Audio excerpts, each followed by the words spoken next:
Welcome everyone to The Explainer. Okay, let's dive right into this. Today, we're taking a really fascinating journey into what I like to call the architecture of flavor. We'll be looking specifically at a collection of classic, Latin-inspired comfort foods. But hey, we're not just going to sit here and read down a list of ingredients like a standard cookbook. No way. Instead, think of this as a masterclass, a starter course designed specifically for you novice home cooks who want to build serious culinary confidence right from the ground up. We're going to break down the actual techniques, we'll cover simple preparation, absolutely crucial kitchen safety tips, and even the precise chemistry of balancing salt and acidity. By the time we wrap up this explainer, you won't just know how to make a dish, you're going to understand the structural foundation of how great food is actually built. To get us there, we've organized our culinary roadmap into 4 clear stages. We'll start with building foundational flavors, move on to stovetop skillet techniques, dive into hearty baked centerpieces, and finally finish up with the perfect golden fry. Let's get right to it. Starting right off with Section 1, building foundational flavors, focusing specifically on the aromatics. You know, great cooking always starts from the ground up. Honestly, before a pan ever even gets hot, the flavor of your final dish is pretty much decided by your foundational ingredients. These are your essential building blocks used across the dishes we're looking at today, like the verde azor rice and those tomatillo chicken enchiladas. Now, aromatics like cumin, garlic, and fresh cilantro, these are what build those deep layers of traditional flavor. But notice the specifics here. We aren't just using any peppers, we are using roasted poblano chilies. Roasting poblanos is a real game changer because it adds this incredible smoky depth to rice dishes that raw peppers literally just cannot provide. But here is an absolutely vital tip before you even think about turning on the stove. You've got to practice mise en place. It's a fancy French culinary term, but it just means putting in place. Basically, list out your steps and organize and prep all your meat, veggies, and aromatics ahead of time. And when you're dicing up that garlic and slicing those peeled poblanos, basic knife skills are crucial. Always curl your fingers inward, kind of like a bear claw to hold the vegetable. That keeps your fingertips safely away from the blade. Properly dicing your vegetables safely not only keeps your fingers attached, but it actually ensures the ingredients cook evenly and release their oils at the exact same rate. Making your own salsa from scratch can definitely seem intimidating at first, but it's really just 3 highly approachable steps. First up, softening onions in oil for a full 10 minutes. Don't rush this part. Letting them go for 10 minutes draws out their natural sweetness, which is honestly your very first step in balancing out the sharp heat of the chilies. Next, you simmer your tomatillos, broth, spices, and fresh lime. Now, here's where kitchen safety really takes center stage. Step 3 asks you to transfer this boiling hot liquid to a blender. Guys, hot liquids expand dramatically when they are blended. If you just pop the lid on and hit puree, the steam will literally blow the top right off. It's a massive kitchen hazard and a quick way to get severe burns. Always let the mixture cool slightly first, fill the blender only halfway up, remove that little center cap on the lid to let the steam escape, and just loosely cover it with a folded kitchen towel while you blend. So, what's the deal with the number 25? Well, the crucial point here is that the sauce recipe dictates you must simmer the mixture uncovered for exactly 25 minutes before you blend it. Why?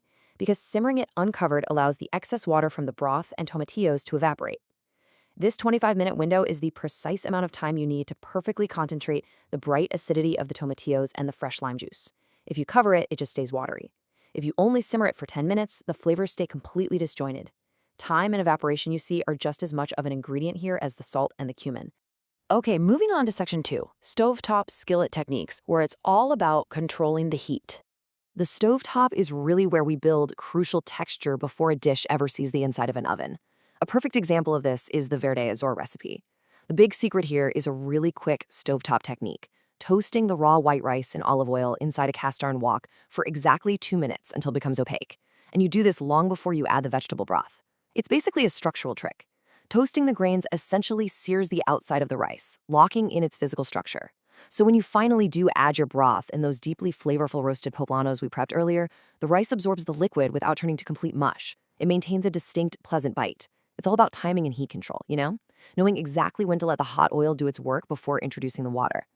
Now, stovetop cooking also requires some delicate finesse, which brings us to the tortilla española, a beautifully classic potato and egg omelet. The instructions have this slightly terrifying line, carefully loosen it with spatula, then invert on a serving platter. I mean, this is arguably one of the most high-stakes moments you'll have in the kitchen. It's the exact moment where a beautiful omelet becomes a plate of scrambled eggs if you hesitate. But don't panic, we've got this. First off, this recipe relies heavily on those uniform knife skills we talked about, slicing the potatoes and onions safely and thinly so they soften perfectly over moderate heat. But the inversion step is where novices really need to pay attention to safety. You're dealing with a heavy, hot cast iron skillet filled with oil and eggs. To avoid some nasty burns, absolutely make sure you are wearing thick oven mitts. Place the serving platter entirely over the skillet, put one hand firmly on the center of the platter, grip the skillet handle securely with the other, and flip it in one quick, confident motion directly away from your body. Section 3. Hearty baked centerpieces. Balancing profiles. Let's head over to the oven. This is where we shift our focus, transforming our stovetop foundations into complete, really satisfying meals. Now I want you to notice these stark contrasts between these two very distinct flavor profiles. Take the tamale pie, for example. It's incredibly savory and earthy. It anchors itself with rich ground beef, warm oregano, and this super comforting baked cornmeal topping. Compare that to the tomatillo chicken enchiladas, which totally lean into a bright, acidic profile. It uses a lighter shredded chicken and Monterey Jack, sure, but the entire dish is completely elevated by that sharp, 25-minute tamale sauce and the fresh lime juice. Understanding how balancing acidity from something like lime cuts right through the richness of cheese and savory chicken is a massive leap for a novice cook. And hey, when you're plating these meals to impress your dinner guests, think about this balance. A heavy, earthy dish like the tamale pie pairs beautifully with a crisp, acidic side salad. Meanwhile, those bright enchiladas stand gorgeously on their own, maybe just garnished with a little extra fresh cilantro. Let's look a little closer at the architecture of the tamale pie. Notice the specific flow of steps here. You simmer the meat base on the stove for 20 minutes, transfer it to a casserole dish, top it with cheese, pour over the cornmeal batter, and then bake it. This beautifully highlights exactly why prepping your meat and veggies ahead of time is absolutely critical. You really want to master timing multiple items so everything finishes simultaneously. So while that meat is simmering away, you should be accurately measuring out your dry and liquid ingredients for the cornmeal topping.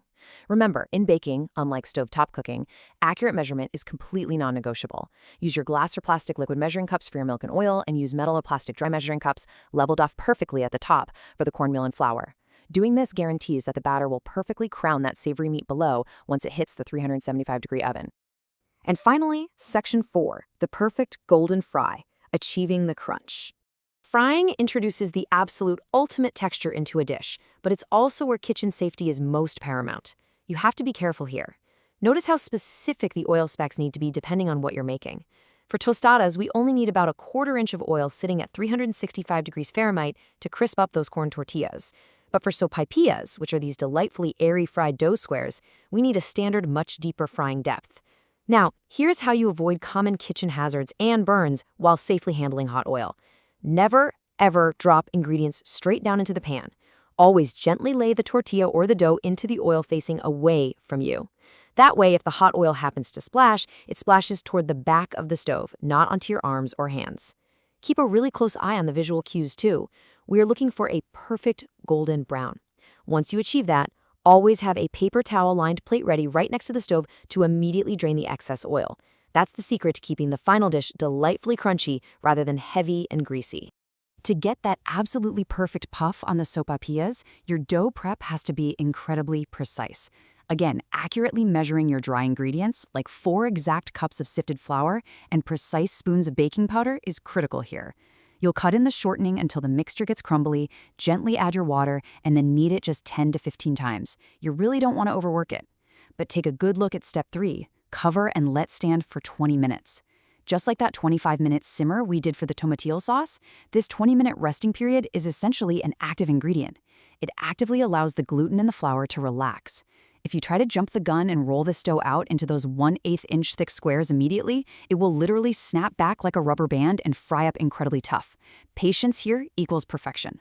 So, from safely handling a chef's knife and mastering the perfect golden fry, to understanding how to balance the bright acidity of fresh lime against rich, savory meats, you now have the foundational tools you need. You're ready to tackle these dishes not just as someone blindly following a recipe, but as a true architect of flavor. So I want to leave you with this question to ponder as you head into your own kitchen to put these techniques to work. Which flavor profile is going to anchor your next meal? Hearty and savory, or bright and acidic? Thank you so much for joining me on this explainer, and hey, happy cooking!